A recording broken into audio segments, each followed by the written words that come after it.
ప్రజలతో ఆశ్చర్యపోయారంటే పెద్ద ఇష్యూ కాదు. ఆయన మాట్లాడుతున్నప్పుడు ఆ చుట్టుపక్కల ఉన్నటువంటి ఎమ్మెల్యే ఆ పార్టీ నాయకులు కూడా ఆశ్చర్యపోయారు, ఈయన జగన్మోహన్ రెడ్డి ఈయనేనా కాదా అని. ఎందుకంటే ఖచ్చితంగా అతని ప్రవర్తన తెలిసిన వాళ్ళందరూ కూడా ఈ రోజున అంటే ఒక శాసనసభ్యుడి మీద ఒక ఎమ్మెల్యేగా నేర్చుకున్న వ్యక్తి ఏం చేయాలి, అతని విధి విధానాలు ఏంటి అనేది అతనికి తెలీదు. ఖచ్చితంగా ఈ రోజున నిజంగా చెప్పండి విజయేంద్ర గారు, అసెంబ్లీకి వచ్చి అతను మాట్లాడితే ఒకవేళ అతను మైక్ కట్ చేసినా లేకపోతే అతను చెప్పిన విషయాల మీద సరైన సమాధానం ప్రభుత్వం చెప్పకపోయినా మచ్చ ఎవరు పడద్ది? కొత్త ప్రభుత్వం మీదే కదా. అవకాశాన్ని అతను ఎందుకు ఉపయోగించుకోవట్లేదు అంటే అతని దగ్గర ఏమీ లేదు కాబట్టి కేవలం బద్నాం చేయాలి, ఏదో రకంగా అసెంబ్లీ నుంచి పారిపోవాలి.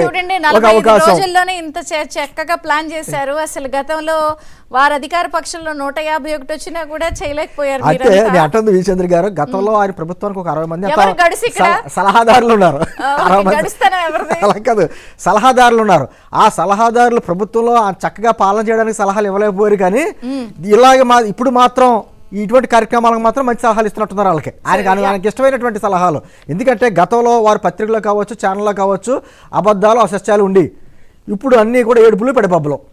తేడా వాళ్ళకి ఏంటంటే వాళ్ళ విధానం అటువంటిది. ఈ రోజైనా రాష్ట్ర ప్రజలందరూ అనుకుంటున్నారు ఈ 11 మంది సభ్యులతో ఉన్నాడు కదా, నాకేదో 40% మంది ప్రజలు ఓట్లేసారు నా వెనకాల ఉన్నారని చెప్పేసి అంటున్నాడు కదా, నేనేదో రాజన్న బిడ్డ అని చెప్పుకుంటాడు కదా, రాజకీయాల్లో తను ఏదో ఒక విధమైనటువంటి కొత్త మార్పు అనేటువంటి చెప్పుకుంటాడు కదా, అసెంబ్లీకి వచ్చి ఏం మాట్లాడతాడో అనేటువంటి ఆలోచన చేస్తున్నారు. ఆలోచనలు తగ్గట్టుగా మనం అనుకున్నట్టుగా ఏం ఉండదండి. అతను క్రిమినల్ మైండ్, ఖచ్చితంగా క్రిమినల్ మైండ్. ఖచ్చితంగా అతను చేసే విధానం ఏదైతే ఉందో బురద జల్లాలనే కార్యక్రమం ఏదో ఉందో ప్రజలు గమనిస్తున్నారు.